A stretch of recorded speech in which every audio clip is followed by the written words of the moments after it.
읽은 말씀에 근거해서 마태복음 강의 34번째 시간으로 계속 성장하는 하나님 나라라고 하는 제목으로 말씀드리겠습니다. 마태복음 13장에는 7개의 비유가 나옵니다. 그리고 각각 2개씩 짝을 이루어서 공통된 주제를 이야기를 하고 마지막 7번째만 하나의 그런 비유로 그렇게 우리에게 소개되고 있습니다. 첫 번째, 두 번째 비유는 씨 뿌리는 자의 비유, 그리고 오늘 우리가 살펴보게 될 가라지 비유입니다. 이 첫 번째, 두 번째 비유에 공통점이 있다면 그것은 바로 말씀을 듣고 그 안에 거해야 한다라고 하는 메시지가 담겨 있습니다. 말씀을 듣고 그 안에 거해야 한다라고 하는 것이죠. 그 다음에 세 번째, 네 번째 비유가 오늘 우리가 읽었던 겨자씨 비유, 그리고 가루 서말 속에 갖다 넣어 부풀게 한 누룩 비유입니다. 이 세 번째, 네 번째 비유에서는 성장하는 하나님 나라에 대해서 이야기를 합니다. 그리고 다섯 번째, 여섯 번째 비유가 밭에 감추인 보화 비유, 그리고 진주를 찾아다니는 진주장사 비유이고요. 그래서 이 다섯 번째, 여섯 번째 비유를 통해서는 하나님 나라를 위해서 자기의 모든 것을 거는 그와 같은 헌신에 대한 부분에 대해서 이야기를 합니다. 그리고 일곱 번째가 그물 비유입니다. 이렇게 해서 7가지 비유로 예수님께서는 말씀을 해 주셨습니다. 첫 번째 비유를 보면 씨 뿌리는 자의 비유를 통해서 우리는 말씀을 받고 그 안에 거할 때 결실이 있는 좋은 땅이, 좋은 밭이 된다라고 하는 것을 우리가 알 수 있었고요. 또 오늘 우리가 살피게 될 이 두 번째 비유에서는, 가라지 비유에서는 온 세상이 가라지로, 독보리로 가득한 것처럼 보여도 하나님께서 여전히 세상을 주관하고 계시기에 주님의 말씀에 순종하는 것이 참 중요하다라고 하는 메시지가 담겨 있습니다.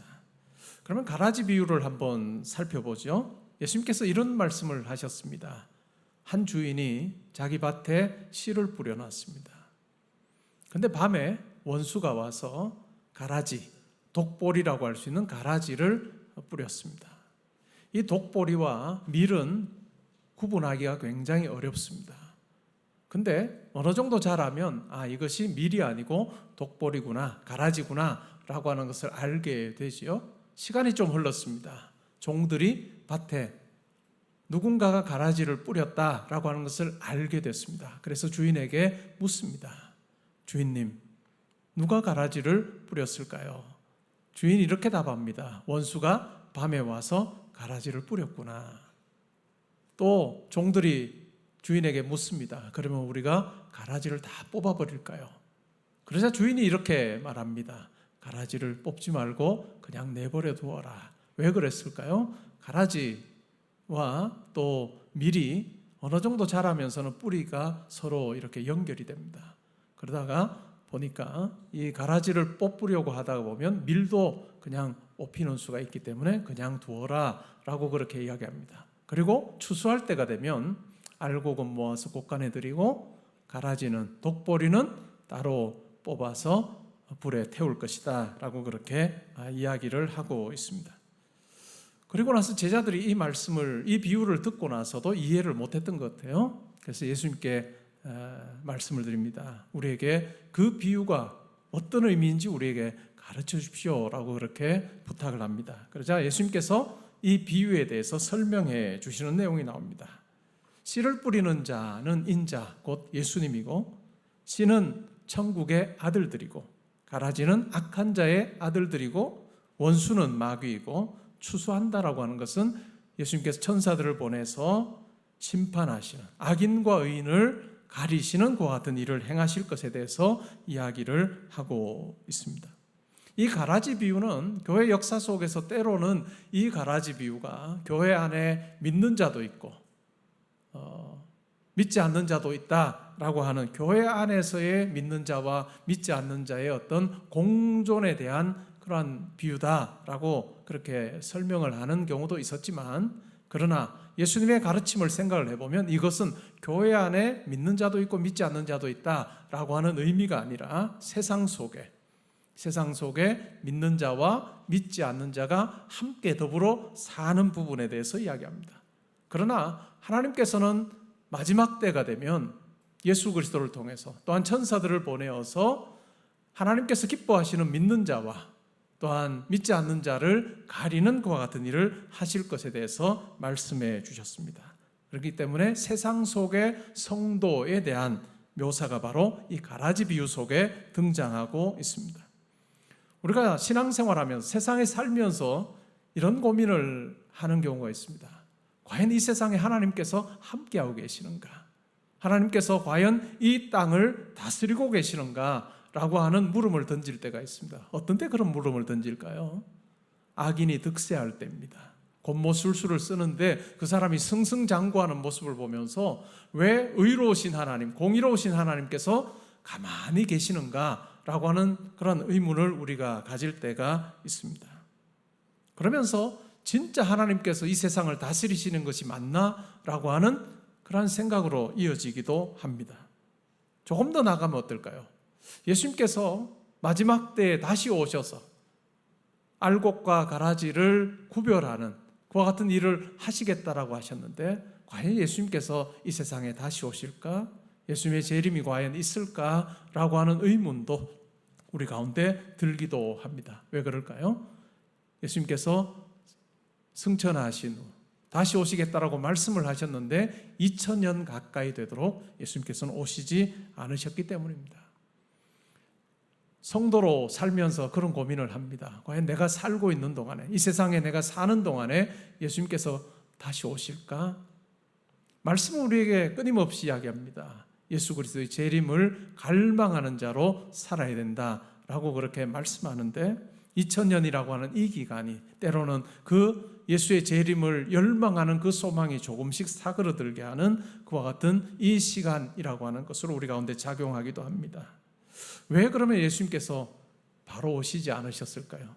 성경에, 신약 성경에 보면 예수님의 말씀을 들었던 자들 중에도 그들이 살아있는 동안에 예수님께서 이 세상에 오실 것이다 라고 하는 확신을 가지고 살았던 자들도 있습니다. 그런데 시간이 지나면서 그들이 예수님의 재림을 보지 못하고 세상을 떠났죠.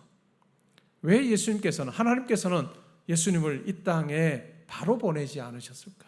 2000년이라고 하는 이 기간 동안 하나님께서는 왜 예수 그리스도께서 이 땅에 오셔서 심판주로 일하도록 하지 않으셨을까? 우리에게 물음이 생깁니다. 예수님께서 이 세상에 우리가 생각한 것보다 더디 오시는 이유가 있다면 그것은 바로 우리를 긍휼로 기다리시기 위함입니다. 만약에 예수님께서 십자가에 달려 죽으시고 부활하시고 승천하신 후에 얼마 지나지 않아서 이 땅에 오셨다면 어떨까요? 저와 여러분은 천국 백성이 되지 못했을 것입니다. 하나님께서는 창세전에 구원받을 백성을, 자기 자녀를 미리 정하셨습니다. 그리고 때가 되었을 때 그들을 부르시는 일을 하나님께서 하십니다. 이것은 에베소서 1장에 나와 있는 말씀이기도 합니다. 예수님께서 죽으시고 부활하시고 승천하실 때 그때 믿는 자의 수가 어느 정도였을까요? 고린도전서 15장에 보면, 부활장이라고 부르는 15장에 보면 예수님의 부활을 목격했던 자들에 대해서 바울이 적고 있습니다. 베드로, 게바가 보았고 12사도가 보았고 일시에 500여 형제들에게 나타났고 모든 사도들에게 나타났고 예수님의 동생 야고보에게 나타났고 만삭되어 하지 못한 바울 자기에게도 나타났다라고 그렇게 이야기를 합니다. 예수 그리스도께서 부활하시고 승천하실 때 한 몇 명 정도의 성도가 있었을까요? 우리가 고린도전서 15장을 근거로 생각을 해보면 한 600명 정도, 그들이 예수의 죽으심과 부활을 보았던 자들입니다. 아주 소수로 시작되었던 교회입니다. 그런데 시간이 지나서 말씀이 확산이 됩니다. 이 말씀이 전 세계로 퍼져가는 그와 같은 부분을 우리는 사도행전을 통해서 잘 압니다. 사도행전 1장 8절에 성령이 너희에게 임하실 것이다. 너희가 권능을 받고 예루살렘과 온 유대와 사마리아와 땅 끝까지 이르러 내 증인이 되리라 라고 주님께서 말씀하신 대로 초기에 초대교회 사역자들이 예루살렘에서, 유대에서, 사마리아에서, 땅 끝에서 복음을 전함으로 인해서 말씀이 확산이 됐습니다. 예수 그리스도의 그 복음을 듣고 믿는 자들이 많이 생겨났습니다. 이 믿는 자가 생겨날 것, 하나님 나라가 성장하고 확장될 것에 대한 비유가 바로 오늘 우리가 읽었던 겨자씨 비유입니다. 또한 누룩 비유라고 할 수 있겠죠. 겨자씨는 가장 작은 씨앗 중에 하나입니다. 근데 자라면 키가 3m, 4m까지 자랍니다. 1년생 풀입니다. 그러니까 나무라고 이야기하기는 좀 그런데 어쨌든 아주 작은 씨앗에서 큰 그런 어떤 크게 성장합니다. 예수님께서는 이 겨자씨가 성장하게 되면 새들이 와서 깃든다라고 그렇게 말씀하고 계시는데 실제로 겨자씨가 컸을 때 새들이 와서 깃들기는 쉽지 않습니다. 그러나 새들이 와서 깃든다라고 하는 것을 통해서 예수님께서 말씀하신 내용이 있는데 그것은 바로 많은 이방인들, 구약 성경에 소개되는 수많은 이방인들이 하나님 나라 백성이 될 것에 대한 그 같은 암시를 이 비유 속에서 하고 있습니다. 가루서말에 누룩이 들어갈 때 얼마나 많은 그 음식으로 바뀔 수 있느냐 하면 장정 40명이 일주일을 먹을 수 있는 것 같은 양식이 되는 작은 누룩이 밀가루 서말에 들어갈 때 이런 큰 변화가 일어나는 부분에 대해서 이야기를 하고 있습니다. 하나님께서는 예수 그리스도의 십자가의 복음이 이 땅의 많은 사람들에게 증거되게 하셨습니다. 지난 2000년 동안 하나님께서는 자기의 사역자를 세우시고 성도들을 통해서 믿지 않는 많은 사람들이 주께로 돌아오는 그 같은 기이한 일을 행하셨습니다. 초기에는 유럽에서, 또한 북미 지역에서, 그 다음에는 아시아와 남미와 아프리카로 이 복음이 전파되게 하셨습니다. 19세기 선교의 주역이었던 나라가 어떤 나라일까요? 영국이었습니다. 20세기 선교의 주역이었던 나라 어떤 나라일까요? 미국이었습니다. 우리 개포동교회가 1923년에 설립이 됐는데 초대 당회장이 북장로교회 선교사였습니다. 가난하고 아무도 알아주지 않던 이 나라에 와서 미국의 많은 선교사들이 복음의 씨앗을 뿌림으로 많은 교회가 이 한국 땅에 생겨났습니다. 21세기 선교의 주역인 나라는 어떤 나라일까요? 20세기에 이어서 미국이 여전히 선교사를 가장 많이 파송하는 나라입니다. 2위가 한국이죠. 이제는 21세기에는 이제 선교 사역을 감당하는 나라들이 굉장히 다변화되기 시작했습니다.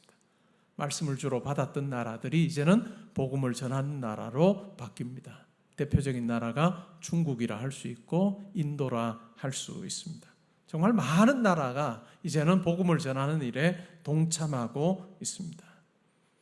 20세기까지만 해도 북반구에 믿는 자들이 훨씬 더 많았습니다. 그러나 지금은 어떨까요? 남반구에 믿는 자들이 훨씬 더 많습니다. 가장 강렬한 부흥이 일어나는 곳이 바로 이 아시아 지역과 남미 지역과 아프리카 지역이라 할 수 있습니다. 하나님의 놀라운 역사가 복음의 불모지였던 곳에 이제는 왕성하게 일어나서 세계 많은 사람들이 주께로 돌아오는 그 같은 일들이 일어나고 있습니다.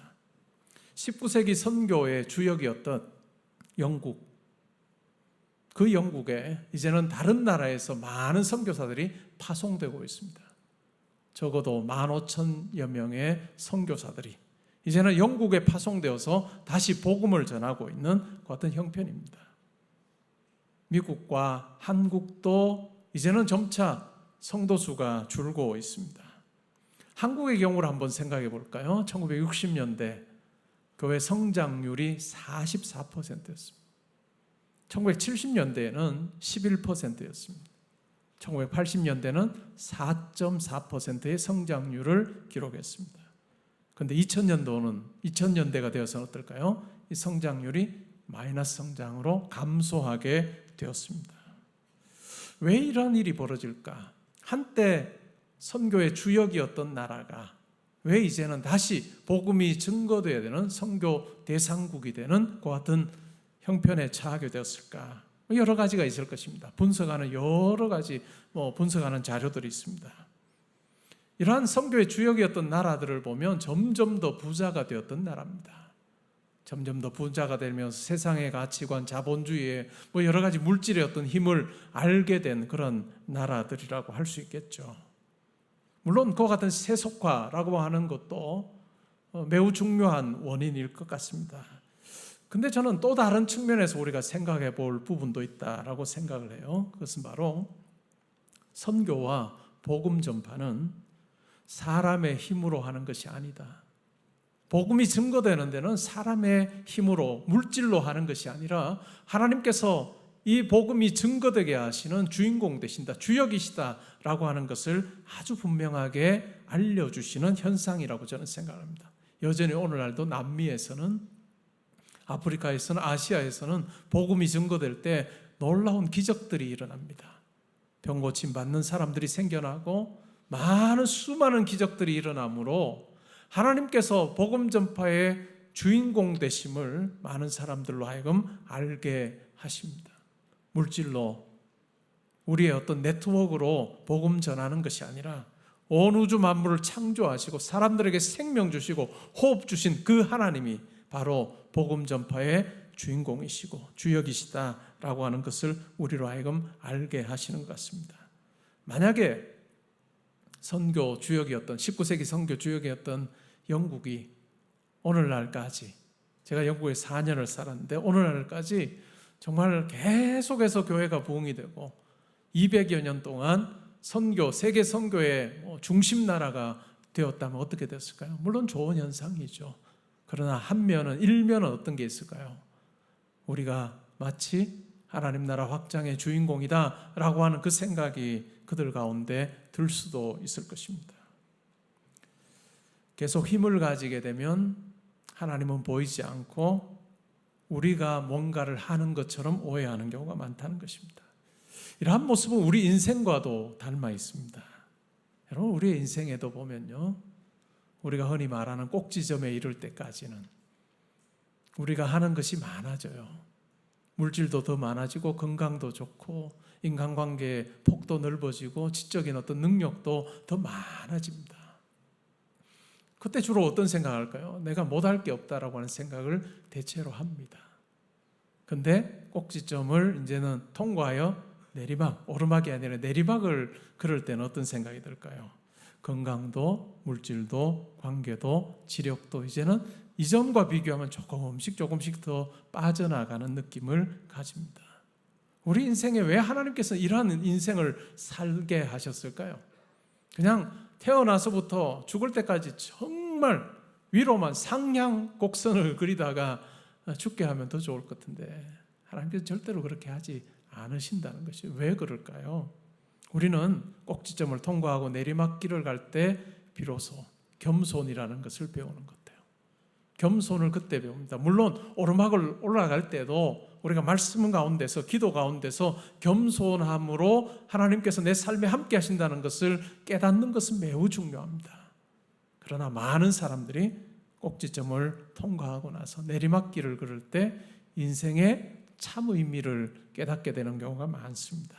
하나님 앞에 겸손을 배우게 되는 것이죠. 이 내리막길을 걸으면서 비로소 우리가 하나님을 만날 준비를 합니다. 꼭지점을 향해서 계속해서 오르막길을 올라갈 때는 우리가 하나님 만날 준비하기가 쉽지 않아요. 그러나 내리막길을 걸을 때 하나님 만날 준비를 하게 되는 것입니다. 박사과정을 하는 학생의 경우에는 박사과정 1년차 때는, 박사과정에 진입하기 전에는 정말 자기가 그 분야의 원탑이 되리라고는 생각을 하고 보통 입학을 합니다. 왜 이제까지 수많은 학자들이 이 주제에 대해서 아직도 못 다뤘지? 아이고 참 멍청해 라고 하는 생각을 하고 자기 프로포저를 씁니다. 자기 학업 계획서를 쓰죠. 그리고 이제 아주 어깨에 뽕이 막 들어가서 그렇게 박사과정 1년 차를 보내죠. 근데 1년 차를 보내면서 자기가 생각했던, 아무도 이 주제에 대해서 다루지 않았다라고 생각했던 것이 사실이 아니었음을 깨닫습니다. 자기가 그렇게 생각했던 이유는 뭘까요? 자기가 그만큼 안 읽어서 그래요. 읽어보지 않아서 새롭다고 생각했는데 읽으면서 자기가 생각했던 걸 다른 사람들이 이미 다 적어놓은 것을 알게 된 거죠. 그러면서 점점 더 코가 납작해지는 과정을 겪습니다. 그리고 박사과정 마지막 해 정도 되면, 논문 쓰면서 마지막 해 정도 되면요, 야, 정말 내가 이런 논문 쓰려고 내가 이렇게 보내었나? 그리고 논문을 제출하고 나서는 항상 동일하게, 성도라면 동일하게 드리는 공통된 기도 제목이 있습니다. 내 박사학위 논문을 심사할 이그제미너, 심사위원이 정말 바빠서 내 논문의 앞장과 마지막 장만 대충 보고 정말 잘했어 라고 하는 평가를 해주기를, 하나님 그 사람이 너무 한가해서 꼼꼼히 보면 저는 죽사오니 저에게 긍휼을 베풀어 주십시오, 이렇게 이제 마지막 해를 보냅니다. 그리고 이제 가까스로 통과하게 되면 정말 겸손한 마음으로 교수가 됩니다. 겸손한 마음으로 교수가 돼서 이제 학생들을 가르치는 거예요. 이것이 우리 인생과도 많이 닮아 있는 것 같습니다. 세상은 성공을 추구합니다. 그러나 세상 속에 있는 알고 낀 우리 성도는 성공이 아니라 섬김과 거룩한 영향력을 추구하는 자로 살아야 할 것입니다. 거룩한 영향력, 섬김이라고 하는 것, 예수님의 비유 속에서 새가 나무에 깃드는 모습으로 설명하고 있습니다. 엘리자베스 셰핑이라고 하는 여자분이 있었습니다. 그녀는 독일계 미국인 여성이었습니다. 1912년에 간호사로 한국에 왔습니다. 그녀의 나이가 그때 33살이었습니다. 간호사로 와서 선교 활동을 펼쳤습니다. 나병 환자들을 돌봤고 여성 교육에 힘을 썼습니다. 이 분의 한국 이름은 서서평입니다. 주로 전라도 지역에 사역을 했고 그 당시에 한국인들과 똑같이 살려고 노력을 했습니다. 영국 1910년대, 20년대, 30년대 한국 어떤 옷 입고 살았을까요? 어떻게 살았을까요? 참 가난하게, 먹을 것 없어서 가난하게 살았고 옷도 그렇게 화려한 옷이 아니었던 그러한 삶이었습니다. 그런데 이 서서평 선교사는 똑같이 살았어요.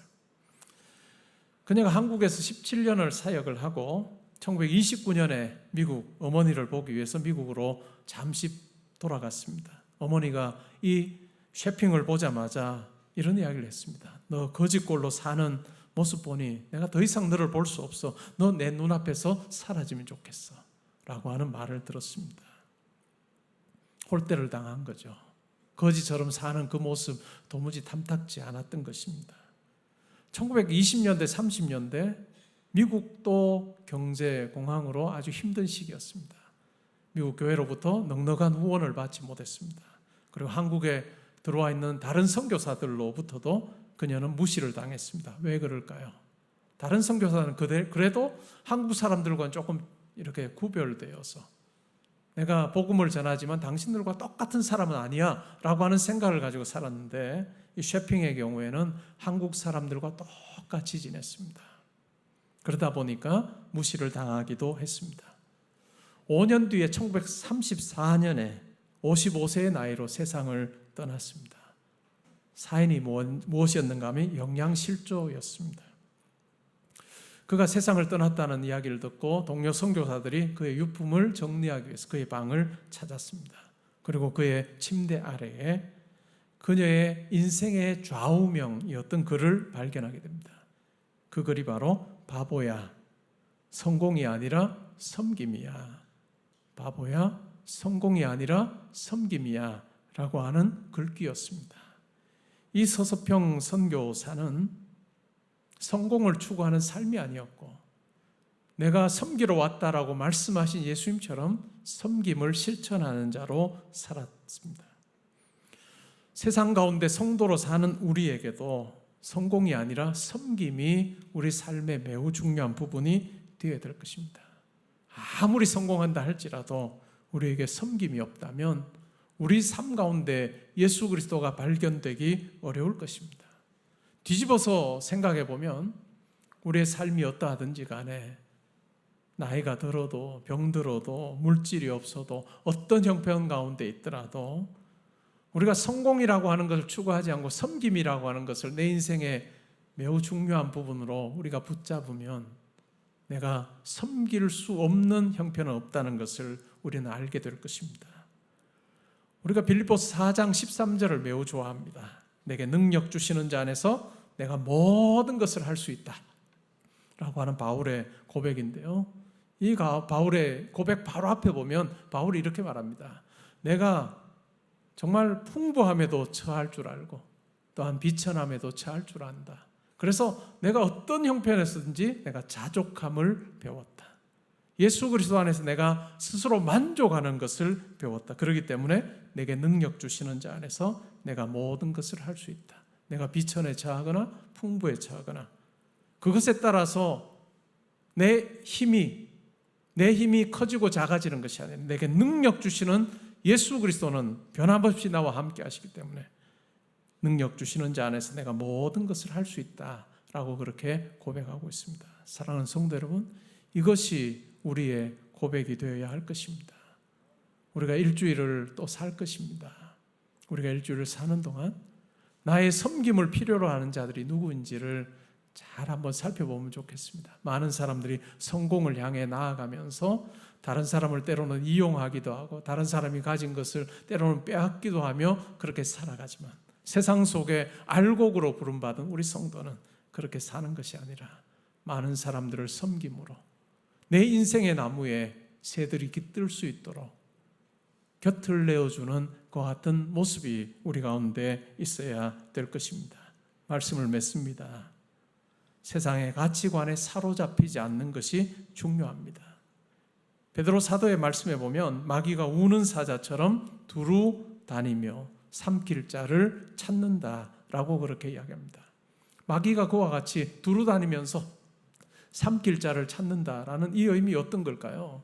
그냥 마귀가 사자처럼 나타나서 우리의 삶을 위협하고 삼킬 것처럼 우리에게 다가온다라는 의미가 아니라 우리가 세상의 가치관, 세속의 가치에 흠뻑 취해서 우리도 모르게 더 큰 것을 추구하는 성공에 심취되도록 하는 그것이 바로 삼킬 자를 찾는 그 같은 사자처럼 우리에게 다가오는 마귀의 모습이라 할 수 있습니다.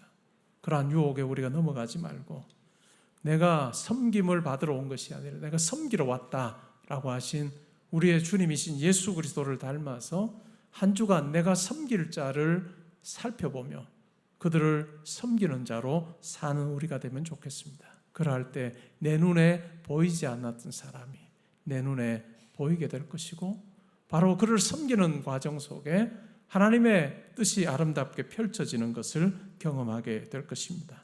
세상 가치관으로 멸망을 향해 가는 자들을 불 속에서 건져내는 저와 여러분이 될 수 있기를 바랍니다. 요한계시록 바로 앞장 유다서라고 하는 한 장으로 된 그 같은 성경이 있습니다. 그 성경의 마지막 부분에 축복이라고도 할 수 있고 찬양이라고도 할 수 있는 내용이 나옵니다. 저는 오늘 말씀을 그 유다서의 마지막 찬양으로 가름하기를 원합니다. 우리말 성경하고는 번역이 조금 다른데 그냥 원문에서 한 번역입니다. 이렇습니다. 능히 여러분을 보호하사 그침이 없게 하시고 여러분으로 그분의 영광 앞에 흠이 없이 기쁨으로 서게 하실 이에게 우리 주 예수 그리스도를 통해 우리 구원자이신 유일하신 하나님께 영광과 위엄과 권력과 권세가 영원 전부터 이제와 영원토록 있으시기를 축원합니다. 아멘. 우리의 삶이 하나님께 영광이 되는 삶이 되는 그 같은 복됨이 여러분 가운데 있기를 주님의 이름으로 축복합니다. 아멘.